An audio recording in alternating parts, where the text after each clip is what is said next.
Hello, folks. Welcome to the show. Good to be with you. What is it, Wednesday? Friday's the best of, right? Okay, so it's really Thursday. That's how I look at it. I gotta visit the parents. Haven't seen them in, God, I don't know, a month and a half? 2 months? You know. That's what I'm doing. Same thing. Yeah, but your parents aren't from Puerto Rico. No. It's a joke. Anybody? Hello.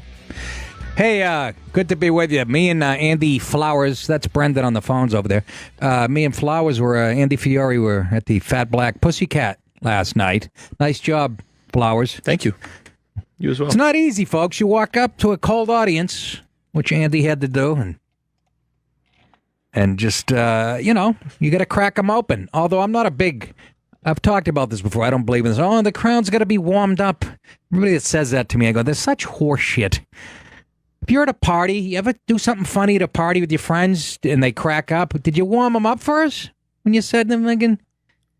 It's an involuntary reaction you get from warm up. Although, now, let me play devil's advocate. I did a week at the Underground a couple of years ago preparing for my hour special, and I had nobody open. I just walk on cold, and the first minute and a half really was touch and go. But that's because I didn't really say anything that funny. But, yes, it was, again, small room, but it was packed, and there was a dead spot to the left that Andy Fiore pointed out during his set, and I'm like, I think he's imagining it. There's not that many people. Then I went up there, and 3 minutes in, I'm like, what are you guys, retarded on the left? The fuck is your problem? Wake up! They sit there with this preconceived notion of what they're going to see. And then there's two couches in the back with coffee tables. It's one of those joints. And there's like 5 girls at each couch. And just, probably in their 20s, mid-20s. And, halfway through, I could tell they were not having a good... I go, did you research? Did you know who you come? I bet you didn't, did you? She goes, no, he didn't. I go, at least you're honest. But I go, do you really think, what I find funny and what Big Fluffy and, Florence Henderson finds funny? And you think it's all the same shit? Or are there some girlfriends of yours that make you laugh harder than other ones? And they called it box office. They said the guy was funny.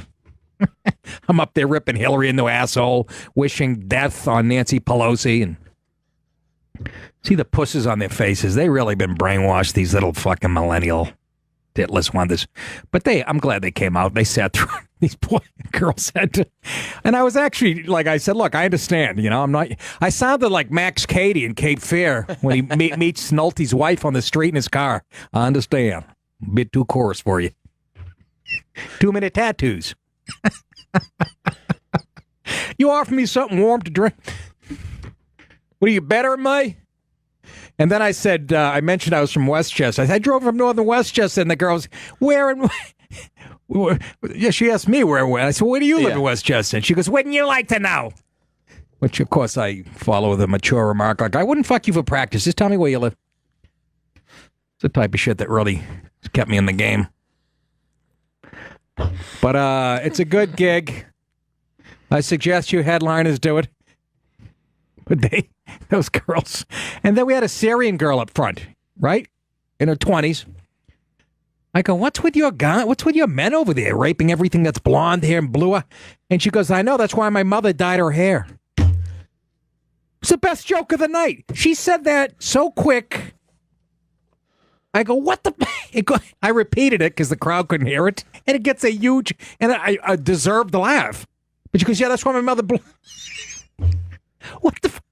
So now I have a girl making a rape... She's Syrian rape joke. She looked like a girl that washes hair at my salon. I'm not even sure it wasn't her. Maybe she's Syrian and I didn't know about it. Is Sheena Syrian? That's a name. But she makes out like a rape, and everybody's cracking up. And I'm like, I can't figure it out. These girls get mad because I was shitting on Hillary and anything, feminist-like. And this broad makes a rape joke, and they're in hysterics. Kids, I don't know where you're going out there. I don't know what you want. When I say that, I talk to Brendan because he's 25 and he knows. By the way, you know who's joining us? I don't even know when, either bottom of the first hour or the top of the second. The great Colin Quinn, the legend, my closest friend in the business. He's probably cringing right now. He hears this in the car on the way up here. Everybody who knows Quinn and knows him, he's the sage everybody goes to. What do I do career-wise, life-wise? He's got more wisdom. I don't know where he gets it. He's like that ball guy that used to help out Grasshopper on Kung Fu. The guy that said, carry that hibachi over here over rice paper in your bare feet, bitch.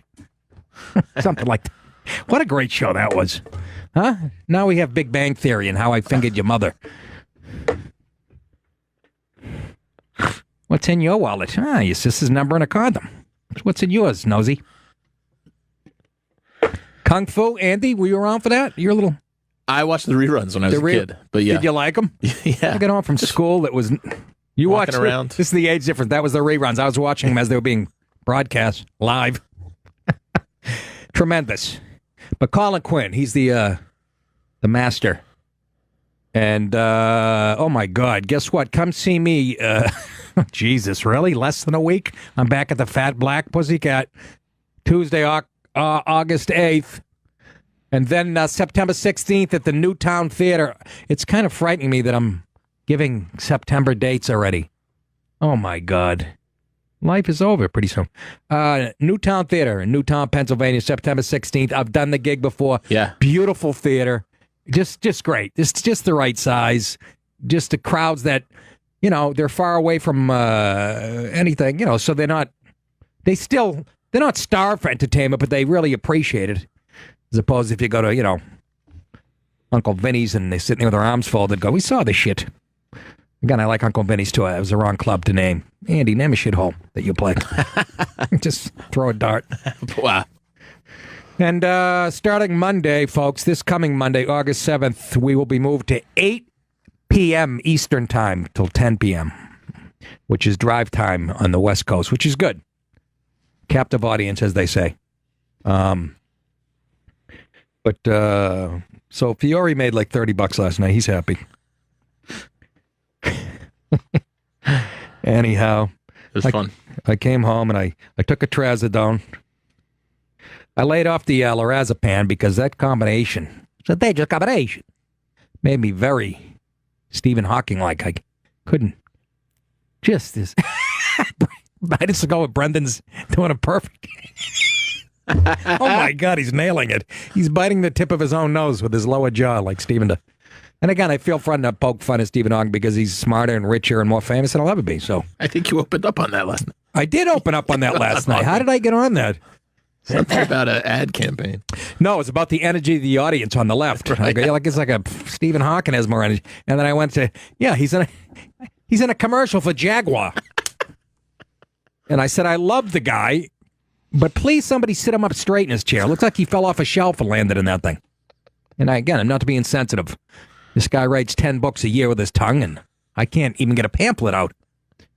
I'm sitting at a desk with good lighting, up straight. Nothing. This guy. I don't know how to make a book or a pamphlet. So anyways, I come on from the gig, and but I do what I usually do. I get downstairs and see how the Red Sox did, and they're playing the Cleveland Indians. One of those wild games at Fenway. One of those games, it's the reason you watch the Sox, hoping it's a game like this. Even the announcer for the Sox said, like in the 8th inning, this has got a feel of one of those, I think he said 14 to 12 games, and he wasn't off by much. But top of the ninth or 10th, Indians get a run on a pass ball. They go ahead, and I'm like, here we go again. First guy up for the Sox grounds out. Next guy, Devers, who went 4 for 4 the night before. This kid, he's 20 years old. He gets on base. I forget how. Then there's another out. Okay? Moreland comes up. It's one out. Moreland comes up. He keeps fouling off pitches after pitch. I mean, an unbelievable at bat. Keeps fouling off pitches. Finally, he swings and misses, but it gets past the catcher. So he sprints to first. And then enter Christian Vasquez. I think he had a couple strikes on him. So they were when Moreland struck out, if the catcher holds it, the game's over. That's it. Vasquez comes up, I think a 2-1 count. Christian Vasquez, who's been on fire. Even the announcer, I got to give the props to the Red Sox. He goes, Christian's been on fire when he was on deck. And if we can get him to the plate, and this is what he does. And the 3-1 pitch. Christian swings, hits a drive to center field. This ball's back. It is gone! It is gone! A walk-off home run! Christian Vasquez does it! 2 outs in the ninth. A 3-run homer for Vasquez, his second of the year. And the Red Sox win the ball game. Well, I just brought that up because you mentioned the Yankees were in first place yesterday for 5 seconds. And so did Tony Burton, my agent. Straightaway center field at Fenway. And it hit way up high. This would have been out of Yellowstone. It was about a foot off the ground. Go ahead, Andy. Was there some ridiculous catch the Indians made last night, too? That was my Holy next smokes. comment. Austin Jackson. Oh. Betts, I think. No. Well, no, I'm going to say Bradley Jr. made a catch right. last week that, on Monday night, Sunday night game, whatever, they showed it 1,000 times. This was better than that. This guy left he was fully extended. The fence, the bullpen fence hit him like right around the thigh-knee area. He went over like Torrey Hunter did a few years ago in the playoff game, just like that. What an athletic, unbelievable catch. Even the, Fenway crowd was like, oh, my God. 19 cigarettes in me. Let's pull it up and watch it on radio. I just wanted to see it again. No, I know. I never understood this. So they do this on all the shows. The Jimmy Good Show. Lord. Go ahead. Oh, it's Hanley Ramirez. Long fly ball, deep center field. Jackson's back. He leaped. He made an unbelievable catch. He flipped into the bullpen. Unbelievable. Did he hang on? No exaggeration. That's the only question at this point. He sure did. What a play by Austin Jackson. Yeah, anyway. That just might be the play of the year. Yes. God damn. Well, that's why, but like I said, that's why you love Fenway. There's a lot of games like that throughout the season that you sit down hoping you're going to see one of these. And it doesn't always turn out the Sox way. Chris Sale got whacked around, by the way. And why I'm playing Mike Francesa right now, I have no idea. But I just had to talk about it because the Yankees, my arch enemies, are a half game behind us. They were half game ahead of us yesterday. And it makes me feel good about myself because I have no life. Did I mention Colin Quinn will be? But, oh, my God. But Moreland should get all the credit. That Moreland guy, the first baseman for the Sox, he fouled off about 6 pitches. And the guy struck him out, but it was beautiful. It was just, it gives you hope. Those are the teams. Is anybody going to beat the L.A. Dodgers, though, is my question. They have, like, the best record in they're like 73 and 34 or something. It is crazy. They're running away with it. Unbelievable. But don't count the Yankees out either. They're giving me the creeps. They get Sonny Gray and whatever. Jesus. What? The closest team to the Dodgers is 14.5 back. Oh, my God. I thought it was worse than that, to be honest with you. You're right. The Rockies. Look at the Padres. Giant. Wait a minute. San Francisco's. Am I reading that right? Yeah. It says 35 back? What the fuck? Are they playing the same sport? But I love it. Yankees Sox, right? Neck and neck, Andrew. That's the way it should half be. Game. I love it. That's the way it should be. But Division's tight. Jesus. The other thing I wanted to bring up, I'm for I told you, I'm for robots behind the plate calling balls and strikes. I know it takes out the argument with the umps and shit. Balls and strikes. You know the pitch tracks thing they use? I think that's the way to go. A lot of times these guys throw a perfect pitch on a 3-2 count, whatever, 2-2, and guys like, well, it's human error. Yeah, we'll take the human error out of it.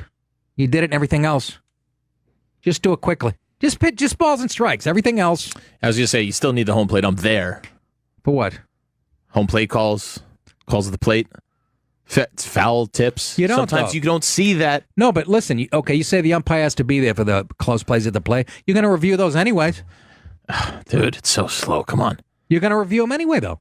They do it now if it's close. Yeah. No, I agree. I was a... That game doesn't need to be slowed down anymore. No, it doesn't. But they can do other things. Have 1 out in inning. Play 4 innings for the retarded kids that can't pay attention for more than an hour because they grew up on MTV. Holy shit, I see rolling. That means Colin Quinn must be close behind. Let's go to Pat in New York. Pat says, speaking of Colin Quinn, I shouldn't take advice from Quinn. Go ahead, Pat. Expound. I love Colin. Fan since back in remote control TV. Yeah, your phone. Plays. I've got his books. Okay. Oh, anyway. All right, can you hear me now? Yeah. Okay, yeah. I love Quinn. I mean, I've been to. I saw him on remote control live in the studio as a kid, and I've been to his plays. I have his books. He's, but I mean, the guy was on the Rockstar MTV, got on SNL. Yeah. But then he passes on Austin Powers. And he tries to rewrite Crocodile Dundee 3. I mean, whatever the heck it was. I mean, I'm not too sure if you want to take advice on him on your career. I didn't say career, but I just meant advice, wisdom, life-wise. No, I'm not going to fucking... Absolutely. No, I'll end up... No, he's done... Yeah, bring him in.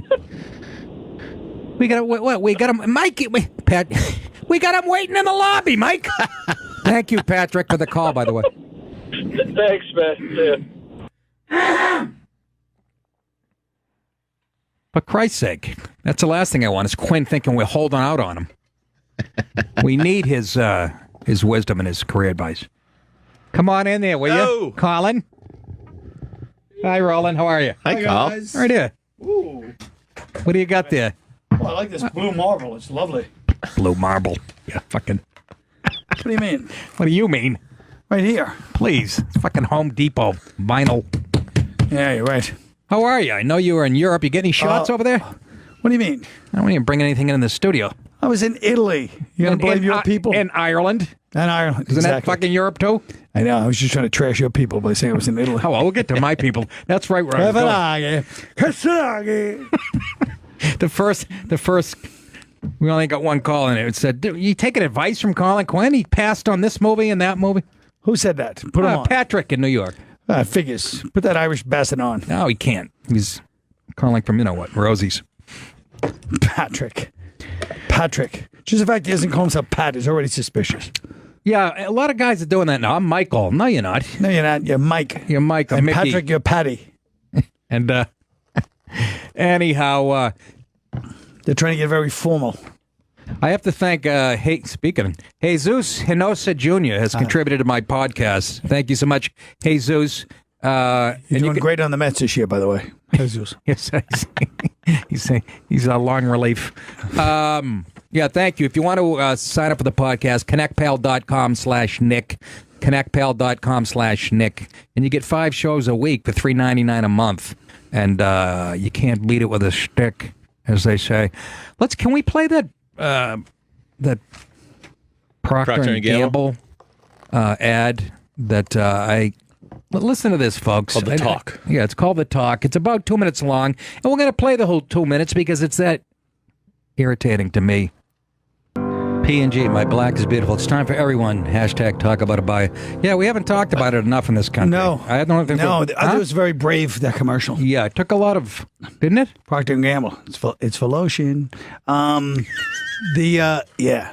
I mean, ridiculous. It's like that commercial from 1953. That's what did I say to you? Yeah, it was one every decade. Like from the 50s it started. And... I know, but when it got to even 2017, it might as well be 1955. Oh, Jesus, yeah.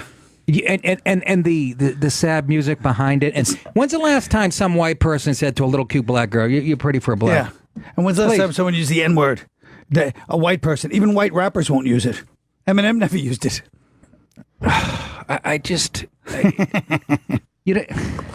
Procter & Gamble, don't buy any of this shit, folks. I don't even know if I have any of it. I'm going to go home and... What do they make, Quinn? Febreze. Febreze. Yeah, Febreze, that shit. I got to throw that out? What's Febreze? Makes your sheets smell good? Yeah. Fabrizio. Am I wrong? Did I get crazy. under my skin? It's nuts. Pull up some of the comments that I can... I just... How long are you going to play this horse? It's like a con game now. I like this guy says... These are comments after the clip. Remember, Black Child, you're a permanent victim. Use that excuse to behave as poorly as you wish and reference bullshit commercials like this to demand special treatment you've not earned. Signed, Liberal America. P.S. Vote Democrat or else. I think that says it all. That's crazy. Yeah. And then Colin says, P&G. It says, I like this one, when your parents fill your head with white hate to make themselves feel better. Yeah, this is how I see it, too. Hate to agree with some of these so-called racists, but... Well, at least it won't set up a contentious relationship for people. Exactly. But I like the white kids chasing them home from school. The very racist ad. I want to know what town that was. As non-racist white, I feel deeply offended by the stupid publicity, and I am avoiding P&G from now on. And I suggest you people do too. You can't avoid P&G. I know. That's a super corporation. big, right? Yeah, they're like one of those corporations like back in the old days when it was like Ford Motor Company, P&G. There was like 6 companies in the whole country. Yeah, and then you jump over to Chevrolet. You jump over to Lincoln. Yeah. If you know what I'm saying. It's just, you got to stop with this shit. And by the Why way... are you wasting your breath? You know it's not going to stop. Huh? It's not going to stop until there's fucking radio and I have to talk about something, Quinn. I thought you'd appreciate it. Until there's a civil war, nothing's going to stop. Well, that's what I'm trying to do. I'm trying to expedite the process. That's what this show's here for. I'm tired of it. Sad piano behind the soap commercial. Give me a fucking break. Goodness gracious, Heloise. Yeah, it was each generation they were, but that was different. It was different generations, but you really couldn't tell the difference, could you? No, because that song has been the same throughout those decades. Yeah, and will continue to be, like you said. Yeah, it's ridiculous. Oh, for the love of Pete, do you want reconciliation? Do you want retribution? And it was directed by somebody named Malik. That was a shock, and I think Ray Lewis wrote the sheet music. But what is Procter and Gamble? You know, there had to be a board full of white guys going, "Oh, that's fantastic." Well, really, and I don't think so. I think there's probably... Who do you think is in charge of Procter and Gamble? What? Who do you think it's is Gamble? By the way, relax. Who do you think it is? Boogie Down Productions. Who do you think? You're assuming that because it's a big corporation, it's all white guys sitting on it. I disagree. Well, Coca-Cola is like 70% black, upper level. It is. Well, I might have thrown that figure a little. Yeah, but it's very black. Yeah. The CEOs, you know how it is. It's You Atlanta. just said it. Huh? It's Atlanta. It is Atlanta. But I'm just saying. Where's Procter and Gamble at? What? Anyway, it's on the internet. Nobody watches that. I can't. How about my producer? He throws this at me about a minute before showtime. This guy saw it this afternoon at like 1 o'clock. I'm like, yeah, no, we wouldn't be interested in talking about that on the show. Meanwhile, I got you coming in. We're going to talk about fucking Cork County. How was it? First of all, we'll get to that in a few minutes. Let's take a call, shall we? Let's go to Rich in Georgia. Georgia. Rich, say hi to Colin, Quinn, and me, will you? Hey, Colin, how you doing? Hi, Rich. Hey, I was going to say, well, you said it was directed by a guy named Malik, but I guarantee it was these young little hipster white kids that probably spearheaded this advertisement for them to pat each other on the back saying, look how we're not racist. I get so sick of that crap. I don't like the use of spearhead in there. Well, no need of that, Rich. I just hate these. That's inflammatory. I just hate these I'm sorry. I just hate these liberal whites that think that they need to defend black people because they can't defend themselves. I think maybe they need to watch that World Hip Hop or whatever. Yeah, they're very patronizing. YouTube. Yeah, they can't defend themselves very good. Yeah, they're very patronizing, those kids. I know what you're saying. The young hipsters? Yeah. The Brooklyn ones? Yeah. Yeah, I think it needs to be beat out of them. I'm glad they were picked on earlier in life, but apparently didn't get the job done. Jesse in Arizona, welcome to the show, Jesse. What's going on, fellas? What's your thoughts on this Procter & Gamble ad that really got my blood curdling? And that's not saying much. I moved out to Arizona 2 years ago, but I had to have this conversation with my daughters when we lived in North Carolina. I said, "Listen, honey, you're a beautiful white girl. You're not, you're beautiful no matter what your color is." And I said, "You can do anything in the world that you want to, except for claim racism from black people, because it doesn't work that way, honey. It just doesn't work that way. So now I think Johnson & Johnson should make a commercial for white people." Johnson & Johnson, just the name doesn't. Yeah, that sounds black. That sounds too black. Yeah, good call. That reminds me of the Johnson brothers. Brothers Johnson. You make a good point, Jesse. Hello, my love. Ooh. You hear that? That was nice. Yes. Thank you. Colin's very Jesse. Motownish. Yeah, thank you for the call, Jesse. And I think you're right. Many people have had that. You got a little white girl, you know, in this day and age, you don't say, hope you get home safe. Seriously. You say that to any kid. We're living in turbulent times is what I'm saying. But to make it... I know everything's got to be racial. It's black and white. Yeah. It's the black and white thing. It's yes, it is. We're not moving forward here, and it's making me nuts. Nick in Long Island, say hi to Colin Quinn. Hey, Colin. What's up, Nick? Let me just switch gears a little bit. I love both of you guys. You two are my favorite comedians of all time. But last night I was in Lower Manhattan in Little Italy eating, so I figured I'd walk over to see Nick's show at the Fat Black Pussycat. And, of course, I couldn't get in because it was sold out. But, lo and behold, Colin Quinn is hanging out outside. That's right. And he's telling me what a creep and miserable creep you were, Nick. He did a set before you. He's in the green room. You come in, and you greet him by saying, what the fuck are you still doing here? No, saying, I did not say that. Nick, that's not the way... Let me tell what happened. Yes, that doesn't sound like that does sound like him, but that's not what happened. What happened was, Nick, let me tell you what I told you. I said, this is why you have to love the Paolo. He gives you... He is who he is.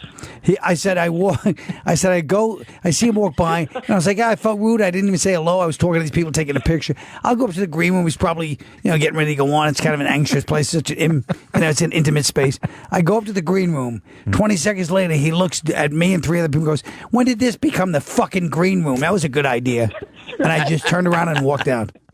I said, that's Nick. You know what I mean? But that wasn't directed at you guys. It wasn't directed at me necessarily. It was directed at the audience. It was directed at all of us. Well, no, what I meant was the green room is where the audience sits, is what I was getting at, and I thought everybody's in agreement with me. But he's apparently up there with Andy and Tony Burton, and I'm still mad at Tony Burton, to be honest with you. All right, Nick, thanks for... Love him. Just got to love him. Wait, Rick, Nick... No, you already fucking lied about me once. You want another story? Sorry, I exaggerated. Get that fucking thing right the first time. I just really enjoy your show, and I'm so glad you got people like Colin on, and a couple weeks ago when you had Ron Bennington on. And, yes. And, that crew is just so cool. Kelly, Florentine, Norton, Louis, Voss, Anthony from Opie. Yeah, those are hard gets in radio. I know they are, and it just brings back such good memories of this channel that it used to be. Now it's kind of you're the only show. You and Norton are the only show I listen to, unfortunately. But anyway, that's just my opinion. All right, Nick. All right, Nick. All right, appreciate it. See you. Bye. Anytime you feel like bastardizing the truth again, call in.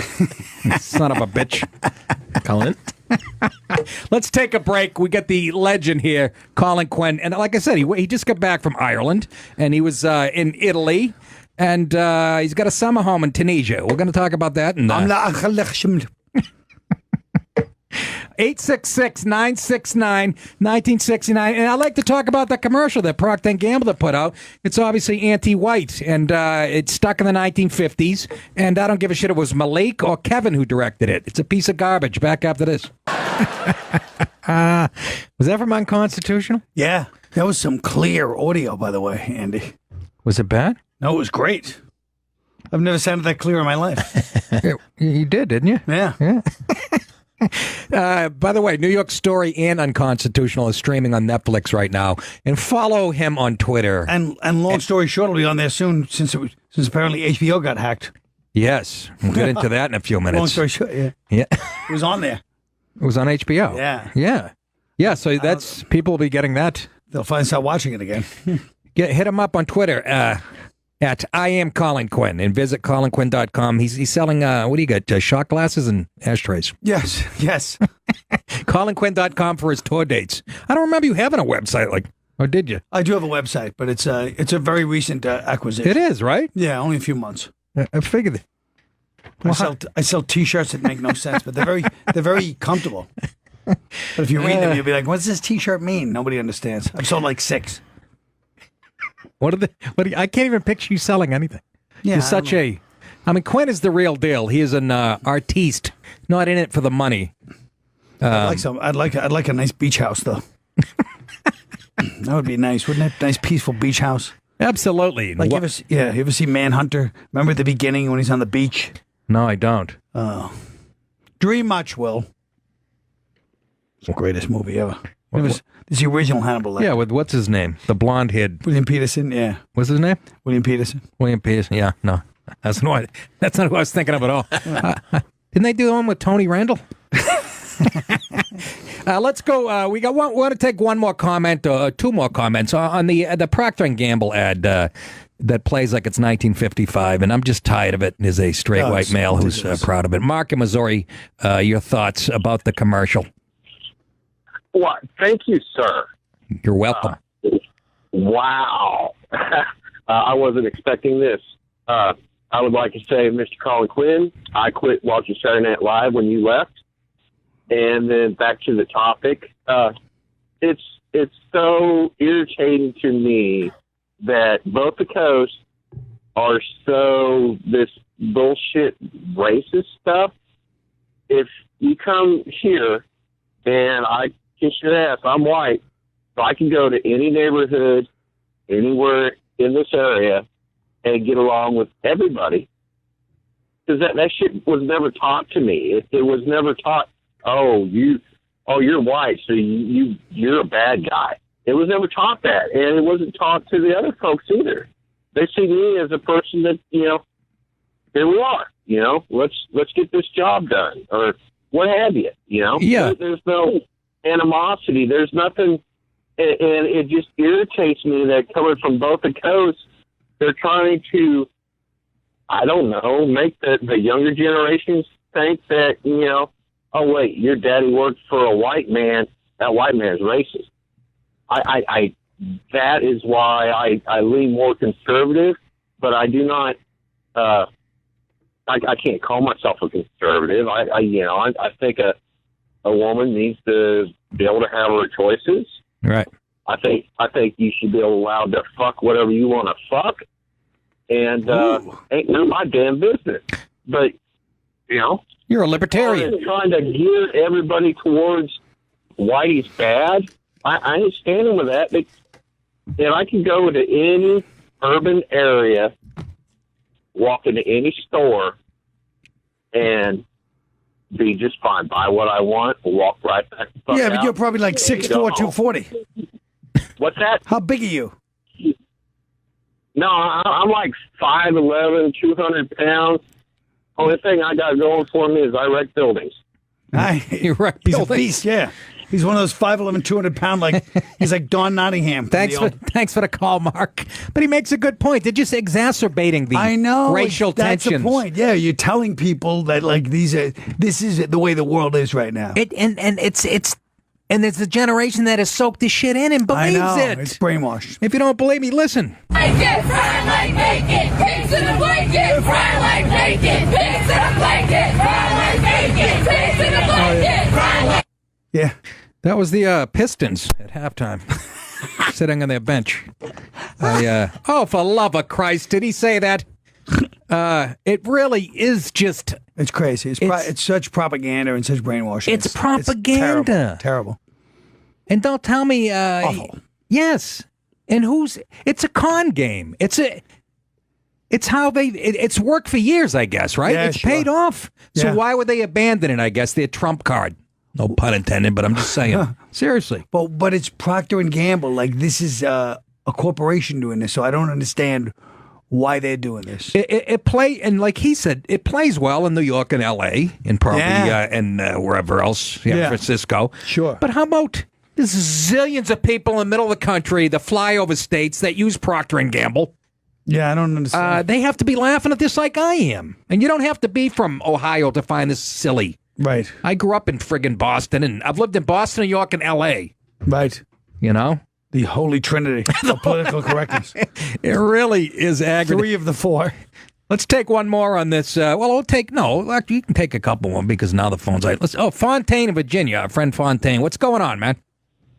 Black guy, by the way, buddy. Colin. Hey, Colin. You didn't have to tell me that when his name was Fontaine. Hey, Fontaine.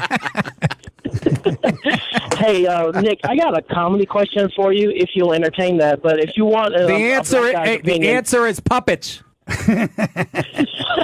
Ask me and Colin. A black guy's opinion of that. I'm 49 years old this year. Yeah. Blue collar guy, homeowner, married, and you sure you're black? That shit really, it's kind of offensive to see a commercial like that because we don't really need it force fed. But even worse than that is the white guilt, dude.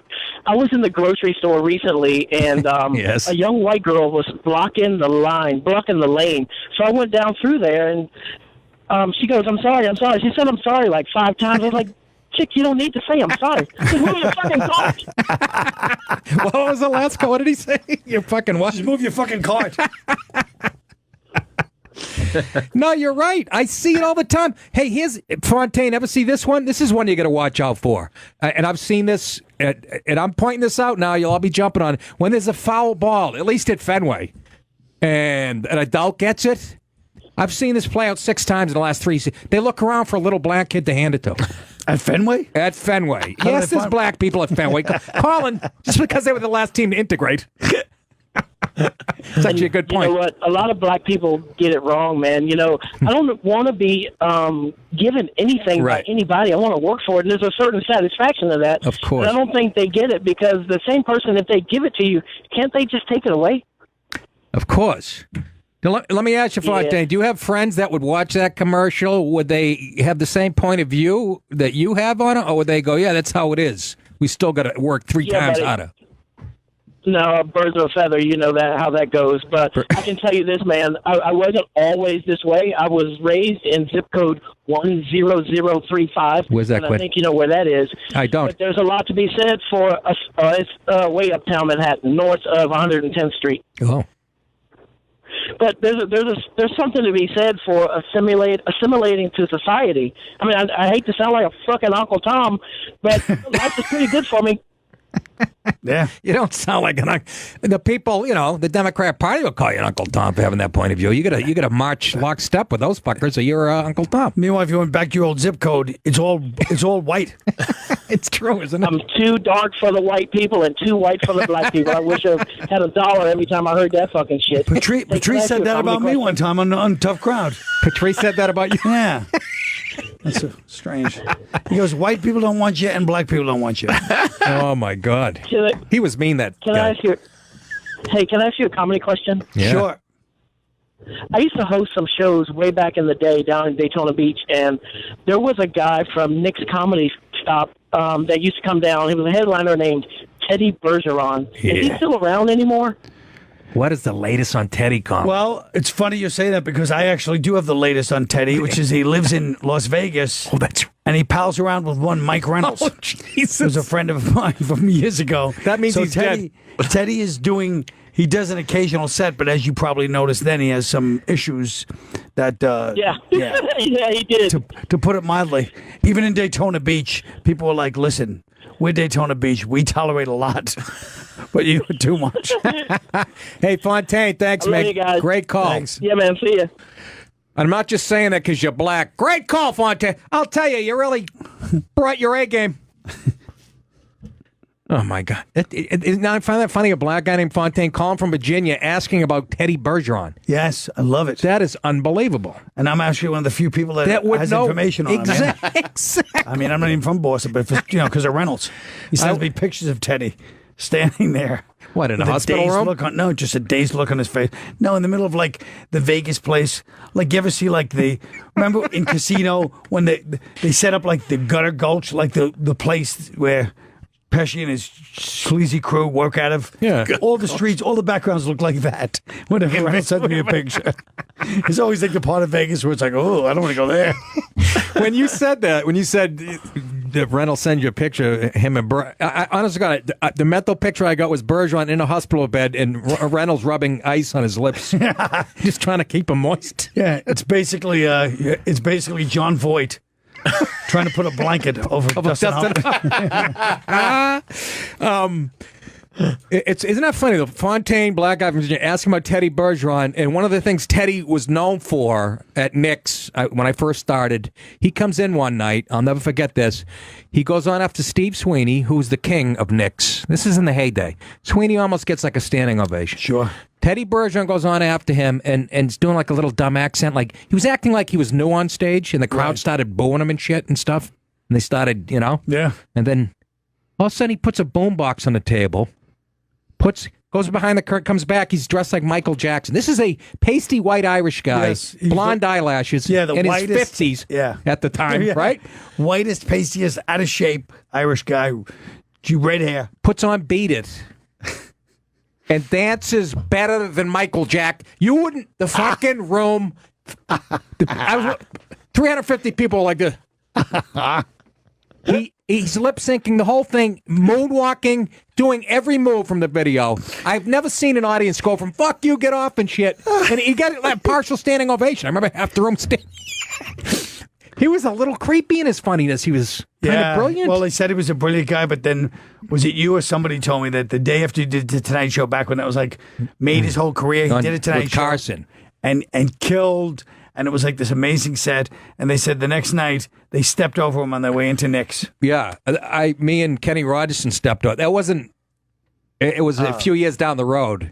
Didn't his dad get killed right after he did his Tonight Show? Oh, his really? dad died of something. That's what's said. But yes, me and Kenny Rogerson were walking into Knicks one night to work on a Friday night. There's a line around the block.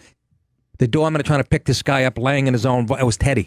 Oh my God! And of course, Kenny Rogerson, being the comedian that he is, as he's stepping over me, he goes, "Didn't I see you on the Tonight Show?" And then he goes, I wonder what he did with that money. That's what Kenny Rogerson in one breath. That's Boston comedy right there. Yeah, it is. So many funny guys. Well, at least at Knicks. Yeah, I told you about that Knicks thing with me and Steve Sweeney killing. Oh my God! What happened? I told you that story. I mean, I'm sure you've heard it over the years, but where Sweeney, it was my first time in Boston. I go on the first show Friday night. I'm like, it's not that bad, Nick. Everybody says it's so bad. Second show, I go up. I didn't know they would give me the big setup because the MC is the headliner. Right. So Sweeney goes up. Chance Langston comes up to me and he goes, I have to, Colin, I have a 45-minute drive home. My wife is very upset. Can I, you don't care if I go on first, do you? Like they weren't asking. They were just saying, so I go, all right. Him and Sweeney go on. He's got a guitar. I didn't know. He's up there killing. Chance? Chance. Yeah. Sweeney comes out. The crowd's going nuts. Now Sweeney comes out with a mop on his head and starts singing Come Back to Jamaica Plain. They do this whole improv singing, the two of them dancing and singing, and the crowd's going, bah! It's like the Late Show Friday anyway. And then he goes, and then Chance walks off standing on, and Steve goes, ladies and gentlemen from New York, Colin Quinn. I go on stage. Literally in 5 minutes. And remember something, I don't understand. Like, I never saw guys like this because I'm from New York. So, So I'm seeing a bunch of guys in, like, Izod shirts and white pants and, like, deck shoes. With red hair and blonde eyebrows, like, And so I'm thinking, oh, these guys are, like, waspy guys. They're pussy, you know what I mean? They're not. I figured they're from where the Kennedys are from. There's, like, 50 of them yelling. But I go, look at these guys. I should have noticed they had, like, tattoos and a little bigger than the average, But I'm just thinking, these waspy idiots, spoiled kids, you know what I mean?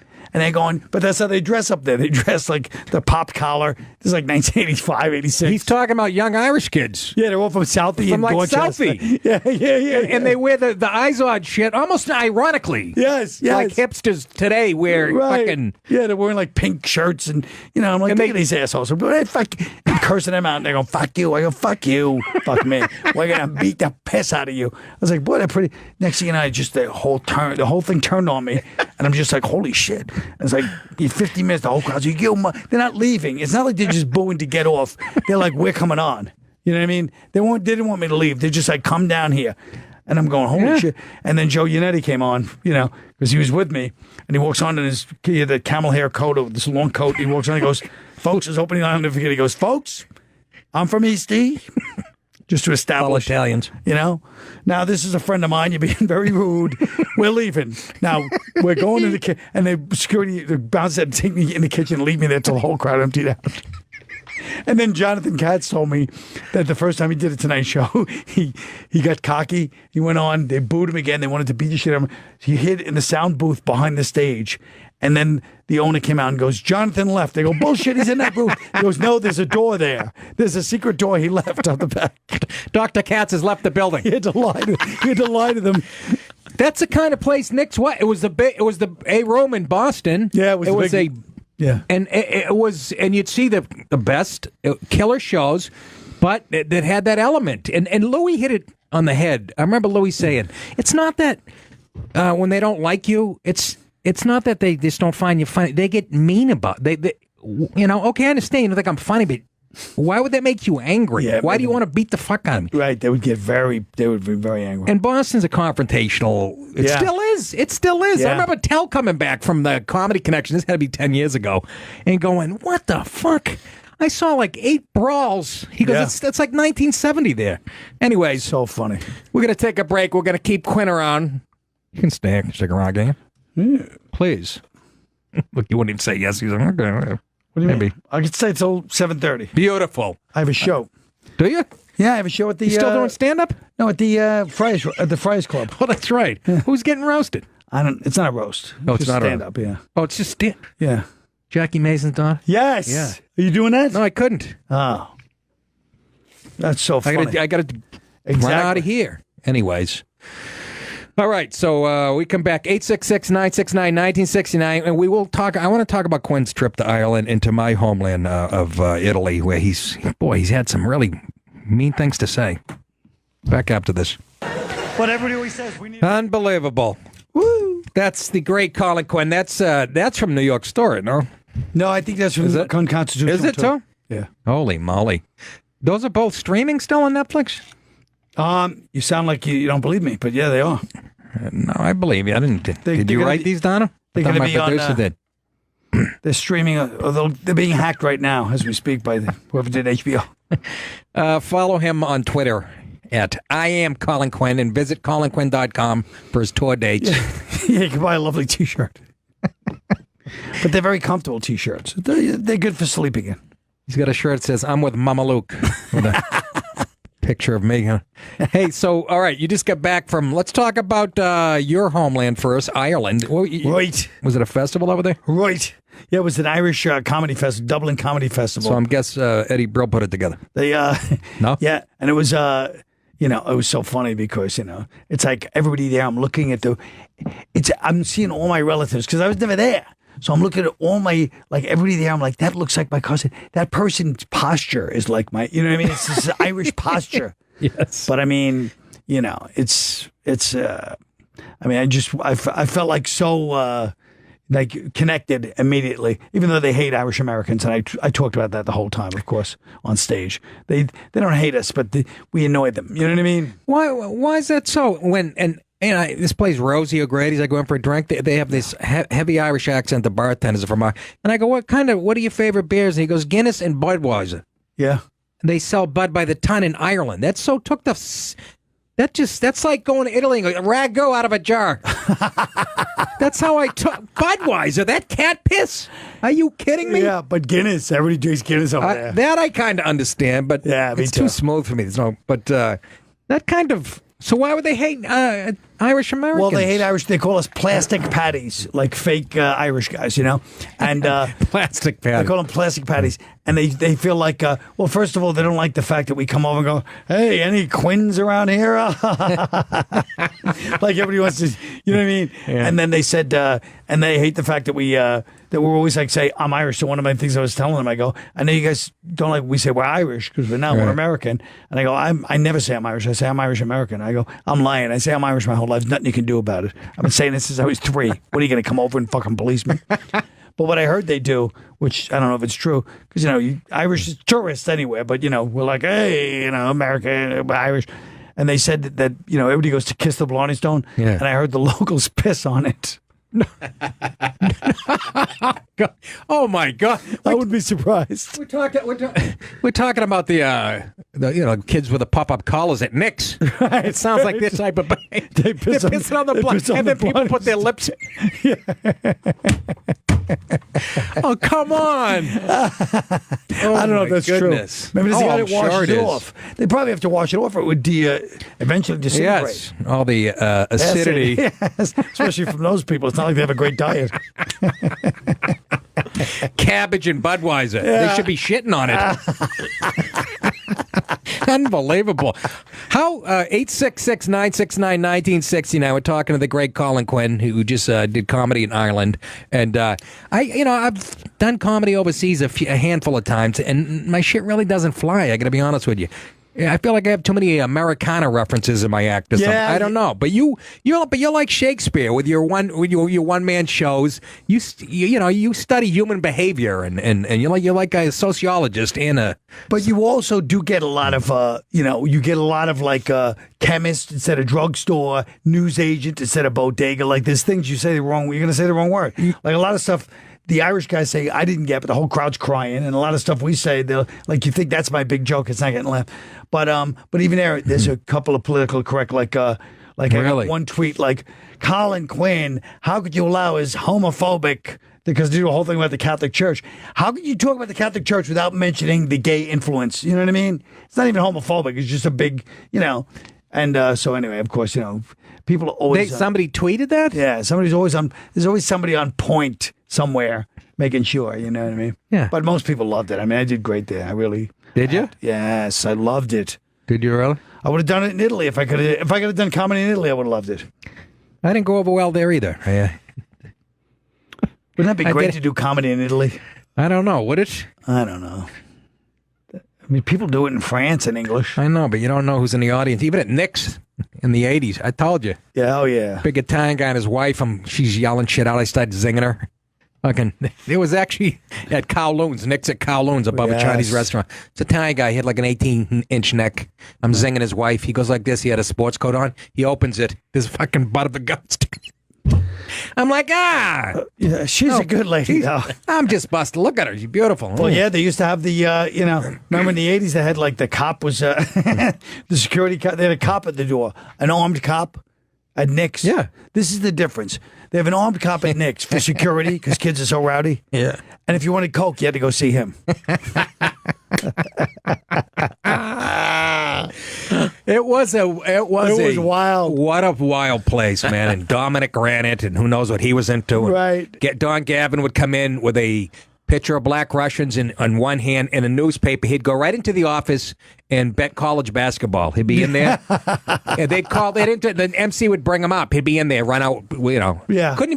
Guy couldn't have been happier. The guy's already been doing it for 30-something years. He's got his newspaper. He fills out his... Well, Don Gavin was that guy, like his first hour apparently was like just almost off the top of his head. Like the first time he did comedy, Lenny Clark wanted to fight him. Because he goes, where have you worked before? It was an open mic. He goes, no, I never worked before. He goes, where'd you work before? He goes, no, I never worked. And Lenny was going to fight him. Yeah. He's like, you're lying. It was an open mic. You think alcohol might have been involved in that conversation?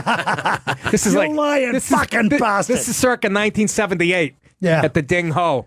You think they might have got it? And if you guys want to, the stories Colin bringing up, we're talking Boston, there's that when Stand Up Stood Out, that documentary. France Alameda's movie. Yeah. If you want to, and you don't have to be from Boston to appreciate it. If you're a stand-up fan, please get that. When Stand Up Stood Out, you'll be so... I remember Fran calling me to be in, I'm like, I'm not going to go to L.A. This is not going to see the light of day. Right. And then when I watched, I almost started crying. I was so upset. Yeah, of course you should. I you know what? But I'm like, I didn't belong in that anyways. I mean, he had all those crazy... He's talking to Sweeney, and these are the guys you want to hear from. Kenny Rogers. Oh, they were nuts. Kenny's sitting there going, well, they were interviewing him. He's in like a shitty comedy club. He's like, I'm here tonight, but... because I was doing blow every night instead of working on my act. And the guy was... It reminded me, they were like hockey players from the 70s. They were these like guys with these giant mustaches, and they were just wild, maniac, chain smoking, drinking coke. Just all their money went, and they just went on there and just went crazy. They lived in a house together. Yeah. Kevin Meaney and Kremet, they had a house like off of Com Ave, like a fraternity for comics. And didn't you get dragged over there? No. When I went up there the first time I went there, it was 86, and I said, thank God I don't live here, because I would have died. Thank God I was in New York comedy. Yeah, you would have. All the Jews that don't drink. You know what I mean? They were like, hey, we're here to do comedy. We're here to do this. And it wasn't like a culture like, let's get... In Boston, I was like, I'd die up here. I'd never last. And people did. They would kick me out of the green room at Knicks because I wasn't doing blow at that point. They'd go, hey, get in, get out. And then Panett would waddle in there with Kenny and Sweeney, and the door would slam. Yeah. And then I did it once. Panett, after a couple of years, wore me down. After like a year and a half, I did a line before I went on. I'm on stage, and I'm up there, and my hand was in my pocket. Well, some guy yells out right in between, hey, relax up there. I looked down. I had my hand. I was jiggling my car keys in my pocket. Like a mile a minute. He goes, hey, relax up there. Everybody started laughing. I looked down at my hand, and then my lip kept getting stuck on my teeth and shit. And I come off. He's like, because my timing was all fucked up. He thought it was so. How did he not die that night? Well, I got thrown off when the story opened with Panett finally wore me down. I was like, oh, where's this going? Let's go to, excuse me, Randy in California has a comment about the Blarney Stone, actually. Randy, say hi to Colin. Hey, Nick. Hey, Colin. Great show. I'm surprised you actually took my call because I figured you'd assume I'm some liberal asshole. Well, I did, but you seem like a nice guy. But I lived in Scotland, Edinburgh specifically, for my undergrad, and we used to go over to Ireland all the time. And I heard the same rumor about pissing on the Blarney Stone, but they locked that place down tighter than Fort Knox at night, just because they have the poison garden there where it has a bunch of hallucinogenic plants and illegal shit like that. Wow. That it's growing in its natural state, but it's all heavily, guarded.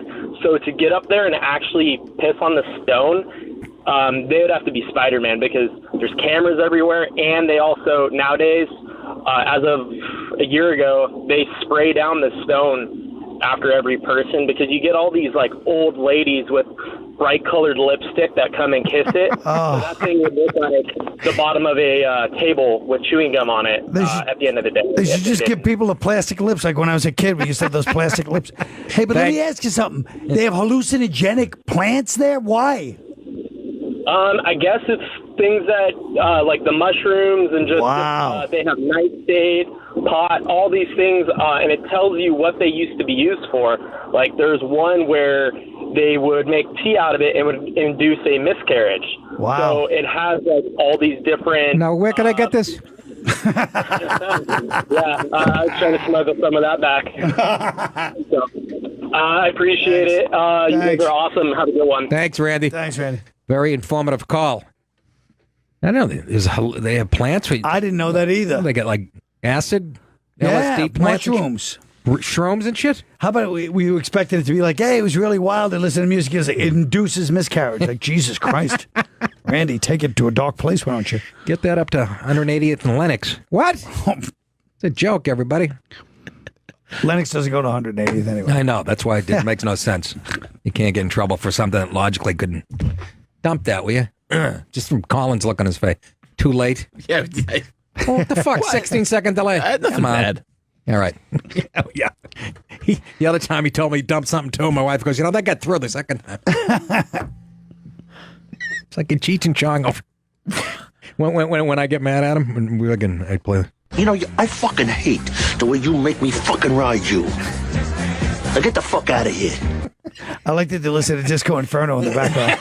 Yes, that was at the golfers' ball. Remember Richie April? No, the garbage man's ball. Oh yes. Richie April goes, the fucking garbage ball. Tony comes up to Richie and goes, hey, can I get some coke off you? Richie's like, you're not selling that in fucking. I have to go over to Nutley to get it. I have to go stop in Nutley to get it. What the fuck are you talking about? I'm selling it with your uncle. He goes, I don't give a fuck if you sell it with Walmart. It stops the fuck today. I love that old Uncle Junior selling coke. Yeah, I know. An old man. Absolutely. You saying that wouldn't happen? No, I'd say it. Of course it would. Connor in South Dakota. You're an Irish American. Are you an Irish American, Connor? Yes, my grandparents came over from County Kerry, so I'll give a little perspective for, I run into a lot of Irish people who also votes, over the years that, they obviously, like Colin said, they don't like it when Americans refer to themselves as Irish. I usually say I come from an Irish family. I usually don't say I'm Irish. But what I explained to them is that you got to imagine or understand the United States, for the most part, between the Italians, the Irish, Polish, whomever, they've only been in this country for a little over 100 years, or maybe more than that now, 150 for the Irish and less for the Italians and all. So that culture still has not dissipated completely. Now it's pretty much gone, and we're probably one of the last generations of guys still kind of holding on to that. But there still are parts of like either food for Italians, especially not the Irish, our food sucks ass, but the drinking and the music and everything else. But that has not gone away. So I try to explain to them that we still hold on to that because we can still remember people in our families that came from those places. And once I explained that to them, I think they sort of understood. They still don't really accept it that much, but they kind of get it a little bit. Right. The other thing they really don't like is my father, for example, absolutely hates British people. Yeah, I know. They still hate British people. Yeah. So whenever he starts talking about how much he hates the British and, he shows not support for the IRA, but they had coming kind of an attitude. They say, well, you have no idea what that was like to go through the troubles and all that stuff in Northern Ireland, because my dad's grandmother was from Northern Ireland. Right. So it's, so they say, you don't know what it's like. You can't understand what the fears of that cause in this country. So you got to you got to avoid that and just try to explain to them, hey, listen, we're still trying to hold on to the last threads of our culture in this country. It's pretty much gone. There's the Irish neighborhoods in most major cities are pretty much, kind of turned to either hipster neighborhoods or taken over by. I know. Didn't you watch New York Story? Yeah. I explain all this. Well, that's where you got all this information. Yeah. Thanks for the call, Connor. Appreciate it, man. Thank you. Thanks. I thought it was starting to sound familiar. I think we ever heard this before. I was like, hey, wait a minute. South Dakota, too. That's kind of wild. Yeah. That must be wild out there. The Badlands. By the way, you ever see the movie The Badlands with Martin Sheen and Sissy Spacek? I don't care for Sissy's work. Oh, it's one of the best. Just the opening, the conversations they have. It's the most brilliant dialogue. I mean, you're hit and miss with the movies. You gave me that. What did they turn you on to? It wasn't great? Some of the most horrendous. Oh, yeah? Like what? Like Just Friends? Funniest movie, underrated of all time. Which one was? Remember with no. Ryan Reynolds? I don't know. Yeah, no. But you sure, what's the one Clooney, Burn This Script or whatever the fuck it was called? Burn After Reading? Yeah. Well, I didn't love it, but I mean, it was funny. I mean, I did not see an ounce of funny in that. You didn't think him funny when he's just this idiot with his dildo machine? I don't even remember that. I don't think I recommended that one, but it was kind of funny. Yes, you did. Right. And there was another one, some British people that they were selling food out of a truck or something. That's what you loved. And it was too culture. It was too highbrow for me. Yeah, Lee. What's his name? Mike Lee. Oh, God, I love that movie. Mike Lee, strong middle. Yeah. Out of fucking Pittsburgh. What was that called? I can't remember. And I'm not saying Life is Sweet. Life is Sweet, which, and I could see how you loved it because you're, like I said, you're more of a Shakespeare type. Maybe you're in a bad mood. But do you remember the guy's name was Aubrey? He's this big guy just standing there in love with her. And she's like, It's pretty funny. I told you, I didn't find any humor in it. Oh, fine. But the one movie you did suggest that I love was a documentary on the Broad Street Bullies. I thought that had... Anyway, let's get to Italy before we let you go. We got a few more minutes of Quinn here. I loved Italy. You went to Rome. I need to go back to Italy. What did you love about? Was it? You said just Rome, but you went out. I went to Rome, Florence, and Siena.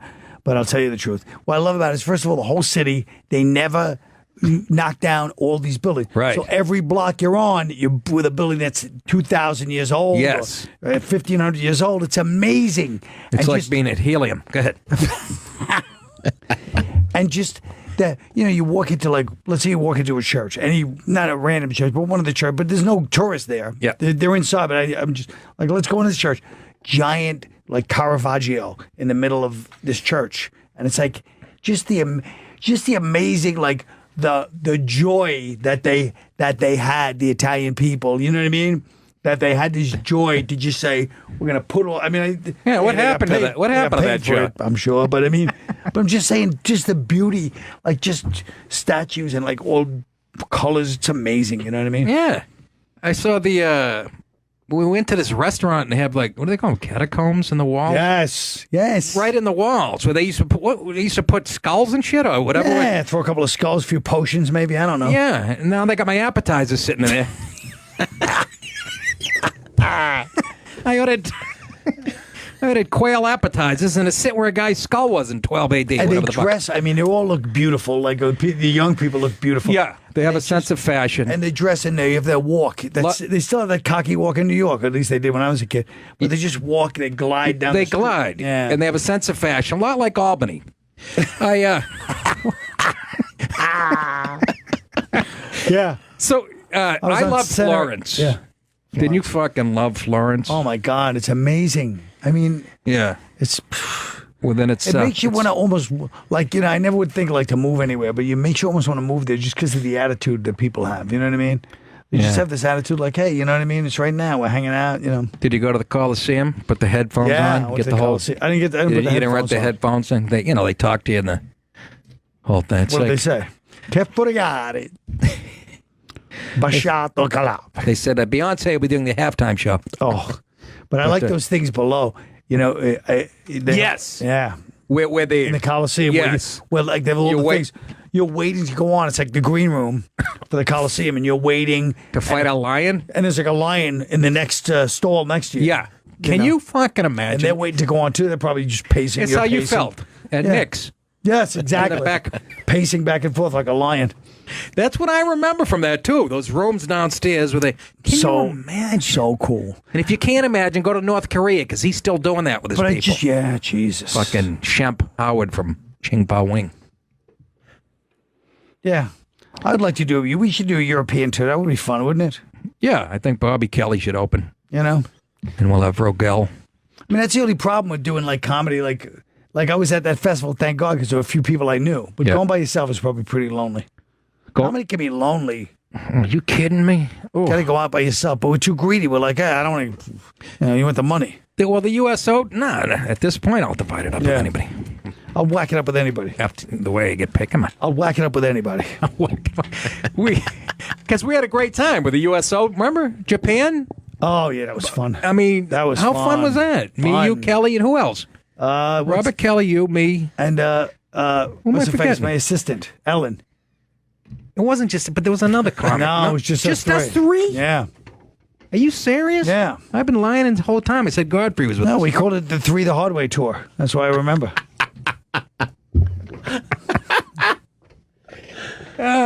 Japan was, oh, man. Nick DiPaolo in Japan. Just in case you think, Nick, I'm telling you right now, every night he would call the Marines politically correct pussies, and every night they would take it and come up to him afterwards and go, "You're right, sir. They make us be politically correct." So if you think he just yells at you, don't kid yourself. He yells at rooms full of Marines, and they took it and came up to him afterwards. And they were smoking outside and going, yeah, we can't. That's the first time I had ever heard of the concept of rules of engagement, and they said we can't shoot at somebody unless we're shot at. I couldn't believe. I thought they were busting my chops. Right. Again, under fucking jerk off of the last 8 years. No, that was like, what year was that? That was under Bush. Was it under Bush? Yeah. Okay. That was 2004. That was 2004. No. Yes. I must have went there another time then with Bob Kelly. No, you went to you went with Audie and them to the Afghanistan. Afghanistan, yes. Yeah. Yes. But Rules of Engagement, by the way, a great show. David Spade and Patrick Warburton. Let's go. Let's go to Nick in California. Nick has a comment on Burn after reading. Go ahead, Nick. Hey, what's going on? What's happening? Nick, you gotta watch. I just watched it yesterday for the first time. Yeah. The white supremacist, the head guy from Oz, the one who fucks the. Yeah. Yes, he's in that. The CIA superior, right? So everything is going on. There's dead bodies fucking piling up everywhere, and the superior comes in and he's talking. He's like, it's like we'll get the FBI to help interface on these bodies. It's like, no, God, no. Don't get those fucking idiots involved. They'll ruin everything. Just burn it. And yeah. That's their solution to everything. What did we learn? I got no fucking idea, but I know if I know, I'd be fucked. So, just right. Get through it. I mean, you're right. That last Coen brothers, I'm making it sound shitty, but I gotta watch it. But again, you're right. That last monologue by him made me laugh. I watched it twice. Fucking great. It's the greatest. He's so funny. He goes, Fuck. What do we learn? Fuck if I know. Fuck. You just said monologue. You're right. It was so great. I'll watch it again. Nick might have been. You might have been. You're right. I might have distracted. You have to really sink your teeth into it. Andy, did you see that one? Yeah, I've seen it. Coen Brothers, yeah. Yeah? K.K. Simmons. Andy didn't like it that much.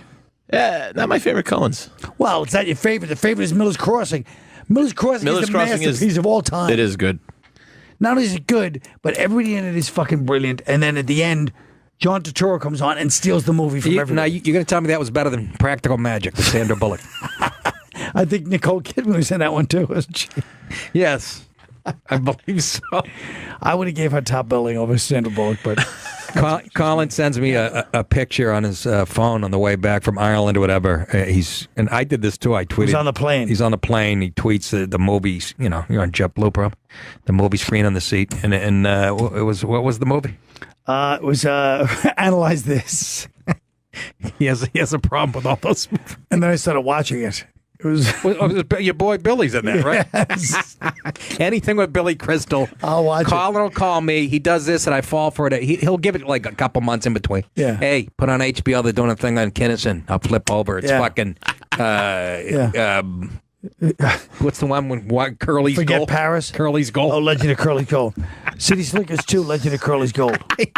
I fall for it every time. Oh my God, Frank in the Bronx. Final call with Quinn. Say hi to Colin and say bye to him. Ed.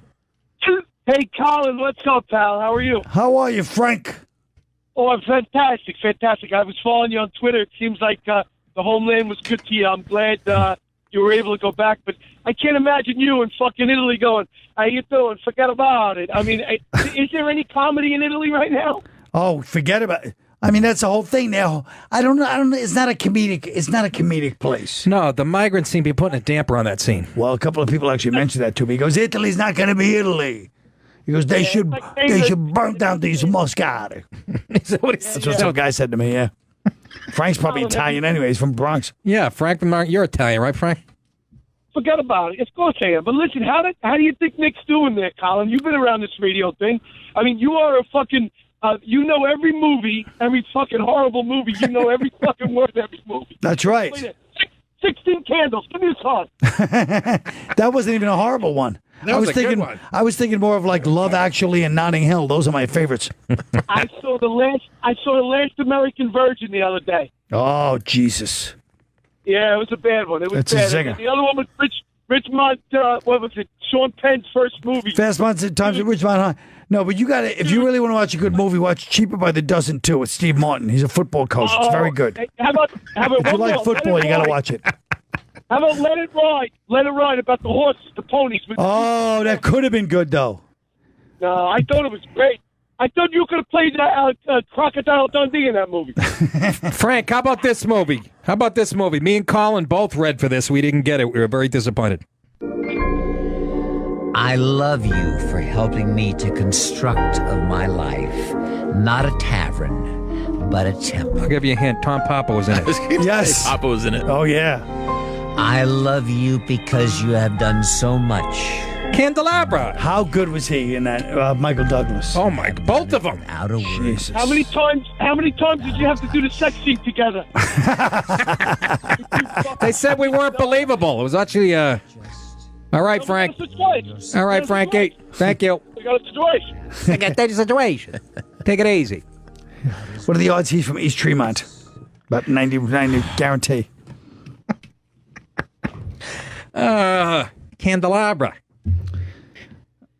Michael Douglas is like one of the greatest actors of all time. But that movie, Colin, I can't make my. I've watched it 6 times because I'm belly laughing. I'm not supposed to be, but at some points in the movie, I'm like, this is a good movie. But then at other points, it feels like a 2-hour SNL sketch with Matt Damon and Michael Douglas. But that's how Liberace was, though. He was that. You were supposed to kind of laugh at him. I guess. You know what I mean? Like, he knew people were laughing at him, too. You know what I mean? Like, he knew it was like a kind of a, what do you call it, kitschy. But that's not what they... Yeah. They wanted it. They knew people were laughing during that movie. Of course they had to. Come on. Jesus Christ. Come on. I just couldn't. I'd be fucking belly laughing. It wasn't Angels in America. Oh, my God. That's the... Let me tell you about Angels. Pacino, right? Yes. There's a scene where he's on the phone. Yes. He's on the phone. He's talking like somebody in the room. Yeah. He's on the phone. It is the greatest acting job I have ever. Cats. It's about cats. What do I know? It's cats. Tickets to cats. Remember? That's it. That scene, right? I'd watch that. That was so good. He's amazing in it. He's getting like 3 calls. I got this guy on. He's unbelievable. You have to rehearse that for 3 weeks to get it. That he's unbelievable in that movie. I agree with you. He's a master. Anybody that says he's an overactor can kiss my grits. He's fucking amazing in that goddamn movie. And the other thing I loved was Torch Song Trilogy. Oh well.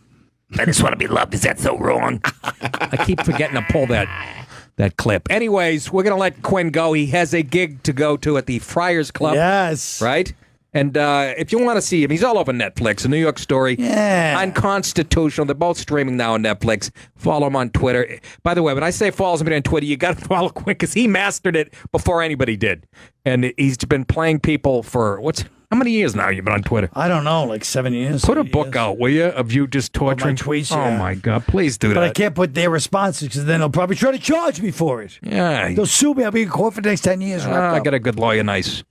Hit him up on Twitter at I am Colin Quinn. Visit colinquinn.com for his tour dates and other information. Quinny, you're the best. We can't thank you enough for coming in here. Congratulations, show's going great. Man. We don't know. We have we get no feedback. Oh, really? My parents are like, I think I might have a shot. But other than that, we don't hear anything. They gave you a marble desk. That's got to be something. All right, folks, we're going to take a break. Back after this. This is Wednesday, and I'm having fun. That's no comment on that. I was thinking it's like, One more tomorrow. That's the lorazepam and the trazodone and the Advil PM. How's Soft Serve? You talk to him, Lacey? Soft Serve is Brendan's brother who's in there. No, I talked to his wifey and kids, though. Yeah, how many's he got? How many again? kids? How many kids he got? Well, they're not his kids. They are 3 kids that he has kind of taken ghetto custody of. Is that right? Yeah. Ghetto custody. Yeah, he's doing well. He's, I want to see him on. Well, he's in Kentucky, right? Yeah, at Eddyville. Eddyville. That means something in Kentucky. Colin did a show in Colin. Andy did a show in Eddyville, didn't you? The fat black pussy cat in Eddyville. Thanks to the great Colin Quinn, as usual. Guy's been around, knows what he's talking about. HBO, I wanted to get to this. I don't know if we'll have time for calls or not. I hope so. But did you hear about the big hacking thing? HBO.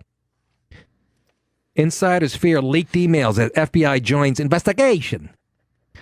HBO is reeling from a sophisticated cyber attack that potentially compromised, listen to this, folks, 7 times the amount of data stolen in the Sony hack as the FBI investigates potential culprits. Breached by an apparently coordinated cyber attack that experts explain could expose, listen to this, a staggering 1.5 terabytes of data. Or data. I like to say data. That's 7 times the hack. Remember they hacked Sony Pictures? Yeah. 7 times bigger. They say it was sophisticated, according to the Hollywood Reporter, targeting a specific content in data housed in different locations, suggesting multiple points of entry. Even more chilling, there was no ransom demand, leaving the motive in question and raising the specter that video footage, internal documents, or even email correspondence could be leaked. On July 30th, hackers going by the name of Little.Fingers66. Is Voss? Did Rich Voss hacking into shit? Boasted to the media about pulling off the greatest leak of cyberspace era. As a teaser, they provided a link to a script from, listen to this, August 6th episode of Game of Thrones. Yeah, can you fucking imagine? No. And promised much more. At the same time, unaired episodes of Ballers and Room 104 began surfacing online. I know. Now it's like, you're like, oh, not Game of Thrones. What? Ballers. And they're going to release a couple Gilligan's Islands episodes that lost footage of Bob Denver getting in a fight with Tootsie Magoo. Toots Magoo playing Mrs. Howell. But listen, to put in context, 1.5 terabytes, I even knew this myself, or 1,500 gigabytes claim. In the Sony case, about 200 gigabytes of data was released online as compared to 1,500 in this hacking of HBO. A damaging deluge that, brought the studio to its knees as far as Sony, so you can imagine what it's going to do. The entire Library of Congress is estimated to contain 10 terabytes of print content total. Yeah. Fucking huge. That's how you know there's a lot of video, because those files are humongous, obviously. Sources say HBO is working with the FBI and cybersecurity from Mandiant, which led the forensic investigation of the Sony hack. Ironically, Mandiant also was targeted by hackers around the same time as the HBO breach. Ay. HBO. I don't know. I have mixed feelings. Mixed feelings about them getting hacked because of all their liberal poo-poo caca programming. But could I grab this microphone and I'd beat your brains out with it, because that's what you deserve. That's what you deserve. I get mixed feelings because they really never gave me a special. They gave me the young comedian special, but of course my manager had to twist arms and break eyes and noses to get that for me. And then Chris Rock, I wrote for him for 2 years, but he called, personally. And nothing to do with the HBO people who never gave me a sniff after that. Did they? Not that I know of. Where are you going after the show? Concert. Which, it's all defensive. I wouldn't be defensive. Well, people react like that when I say something very quickly. You're like me. I think they think I'm being argumentative. No, you're like me. I've been being accused of this my whole life. I go, you and I sympathize. It couldn't be further from the truth. It just sounds like that. Well, this is how it was. Concert. Yeah, it's that one word. It's sort of the face. No, it was the face. Concert. Maybe it's the guinea. I don't know. I get the same shit my whole life. Why are you being a wise guy? I go, I have a sarcastic tone. Louis actually defended me with the doorman at this club down in the Village years ago. We first came to New York. The guy asked me, and I said, "What kind of beer do you got?" Something. And the guy goes, "What are you being a wise ass for?" Yeah. And Louis goes, "He wasn't being a wise ass."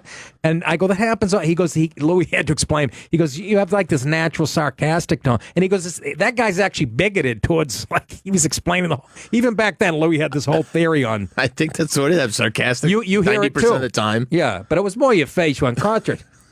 The fuck, you want tickets? Cocksucker? Not for nothing. I'm going to see a concert. Yeah, starting now, I got to bolt down to the Garden. Who you bolting for? Fish. Fish? Oh, God. Oh, no. Oh, they're like Jerry Garcia wannabes, these Fish. You don't know anything. Oh, please. I had their live album from Budokan. It stunk. What the hell's going on out here? I enjoy it. Matter of fact, there was a Fish concert going on in Manhattan. I think Colin Quinn was with me. I get pulled over by the cops. And Quinn was like, I know all the cops. Don't worry about it. And it was people, Fish fans. Yeah. Because Colin was laughing at the whole picture because he knows how much I hate these hippie fucks or whatever. And then Colin's bragging that he's going to get us off with his ticket. And the cop comes over, just didn't even know. Oh, yeah. I got bigger fish to fry. Yeah, exactly. It was just I get the ticket, there's Fish people fucking walking in front of my car. I hate the fucking fans, too, to be honest. I can't stand them. Oh, my God. But, HBO, so this is unbelievable, man. I mean, can you imagine they're threatening to release Game of Thrones? And again, no demand for ransom and shit, so, maybe they can release my young comedian special. Get that back into circulation. Get that back into circulation. It'll be devastation. But are you happy about that? Again, I have like 9 HBO channels. You got 9? I got them all, yeah. I've watched one, and I barely watched that. The movies are horrendous. It used to be, when I first moved into my house, I'd recognize some of the movies, and but now, it's all these nerdy Voltex, Revenge of the fucking Planet Zeron. Huh. Original programming. That's all I watch. Yeah, no, that's all it's good for. I mean, an occasional fight. I'll stumble over Bill Maher's show and, get angry in 3 seconds. But other than that, there's 9 HBO, and it's costing me in the ass. So I am thinking of getting rid of it, although the Game of Thrones episode, that's going to break some hearts of some nerds, isn't it? They're going to really ruin it. Spoiler alert! Littlefinger's 6'6". I just pictured Voss.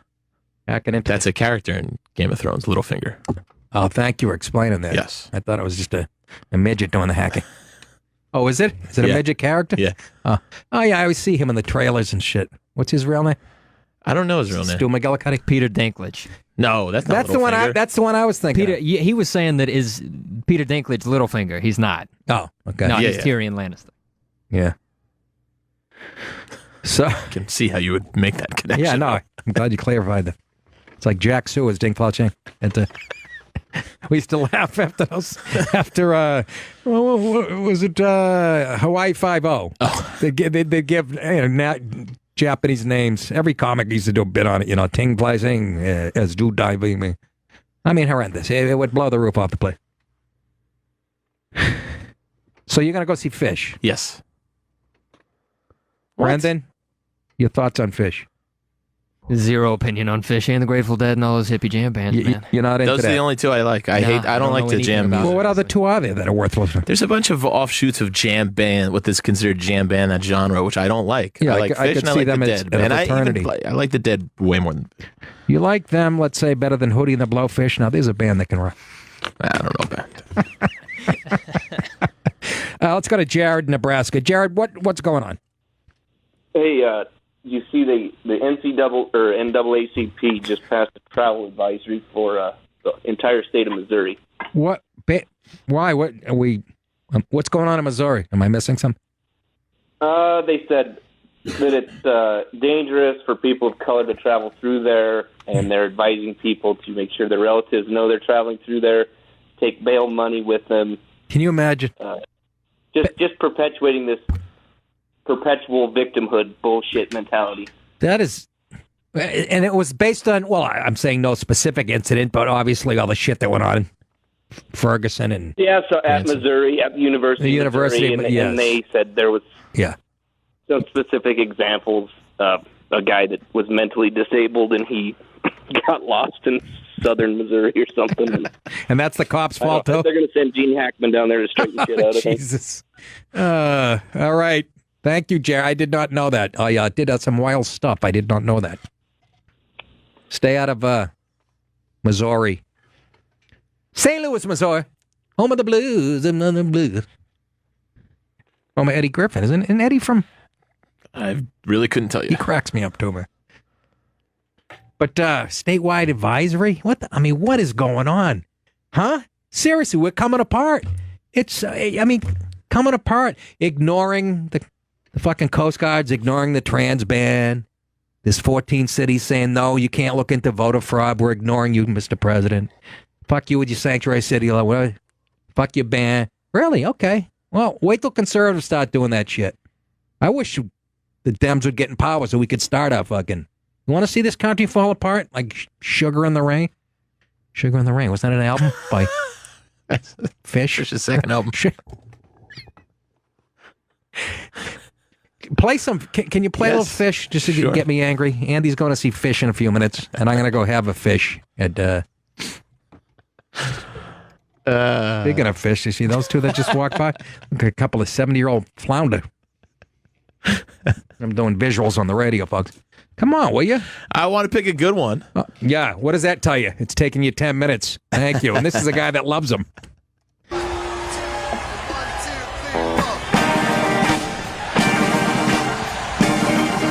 Here we go. Oh, God. This is porn music. This is a guy getting his knob rubbed. They're rockers. Yeah, I can tell. Listen to that crackling guitar. Sometimes when you just coast along. Oh, my God. I see a fat chick going down on a donkey cock right now. Sometimes people build you up just so they can knock you down. Oh! What about this one? 866-969-1969 if you think Andy's wasting his time and money going to see Fish. Somebody join in my hate of this type of... They played 13 nights at the Garden. 13 nights at the Garden. That's terrific. All right, that sounds like something. All right, now we're getting... Again, I know I'm being closed-minded, but... I thought it was going somewhere. Now it's being drowned out by cymbals. But they have a real Grateful Dead about them, right? Well, a lot of broads who don't douche will be there, that type of That crowd. part is true, yeah. Mostly heavy touring, so people follow them around, and they play different songs every single night. Different songs every single night. How do they catch on? I mean, I wing it every single night. Word of mouth. I keep hearing that. Does that not work for comedy? Why? They've been around 30 years now. No, I'm saying. It's a big mouth. I'd be sitting there tapping my foot like I'm at a cookout. Who, you going by yourself? No, me and two of my friends. Who you going? Brownie and Coughlin. Brownie and Coughlin are going. Kevin Coughlin? My oldest friends. I'm guessing Mike Brown and Kevin Coughlin. Steve Brown, Tim Coughlin. Oh, not bad.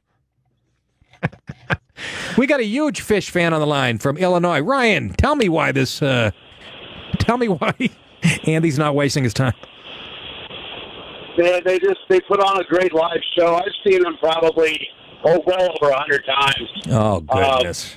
Every show is different, and I'm a musician, man, and those guys they're all educated, extremely talented musicians. And so from a musician standpoint, watching us play and how they, correspond with each other on stage and just how it all comes together is extremely impressive from a musician standpoint. Okay, I'm guessing 98% of the people aren't musicians, but they're still going for another reason, right?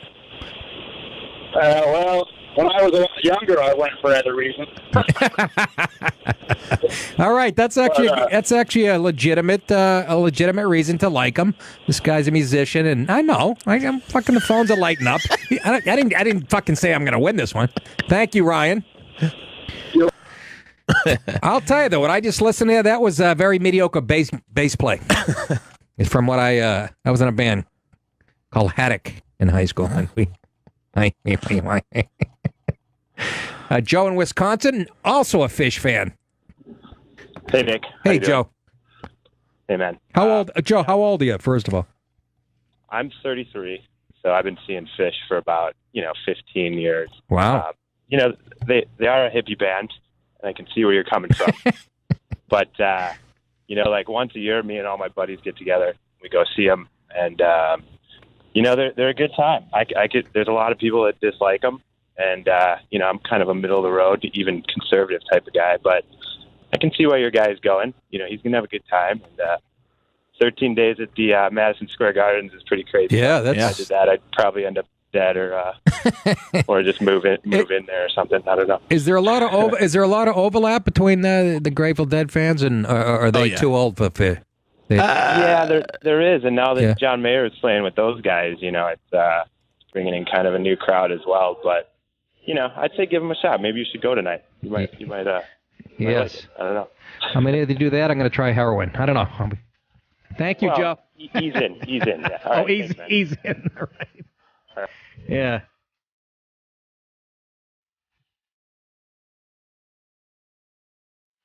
That I like. They're both kind of bluesy bands. Yeah. No, I'm getting I never got a bluesy feel for. Again, I'm not a Man Without Hats is my band, but Dead's also bluesy a little bit too. Yeah. Dead plays a lot more Americana. That's kind of crisp and clean. Oh yeah, good guitarist, man. Yeah. You gonna get high? I want you home by 11, Andy. Is what I'm saying. I'll be just walking out. All right. Probably we get somebody on my side. Let's go to Dave in from Portland. Yeah, too. so What's he knows. Portland? He knows his hippie shit. Turn down the music so I can hear my guy. Dave, go ahead. Hello? Yeah, go ahead, Dave. Yeah, I got suckered in by a friend of mine to help sell merchandise at a Fish concert 20-plus years ago. Yes. Worst 4.5 hours of my life. Hey, you're selling merch. Dave, are you Portland, Maine or Portland, Oregon? Well, I live in Portland, Oregon, but this was years ago when I actually lived up in Canada. Oh, no kidding. Yeah, and I got to say this. Yeah. Stinkiest crowd I've ever dealt with, and I sold probably 1,000 stickers because that's all their fans could really afford was the stickers. Oh, wow. Well, there you go. Well, that's all right. They were musical lovers. All right, Dave. Thank you. That's one of my columns. We only have, this is the last call of the night, and I only get it like a minute, Tyler, so I'm going to have to make it real quick, pal. He took mushrooms at a Fish concert. Go ahead, Tyler. All right, real quick. Yeah. I had some mushrooms. I drank a warm 6-pack of beer in Delaware when I saw Fish 15 years ago. Yeah. Started tripping my balls off, fell on the stairs, cracked my head open, and the doctor looked in my eye, said, "You don't need anything," and he put a staple gun to my head and fixed my head open. They just closed it.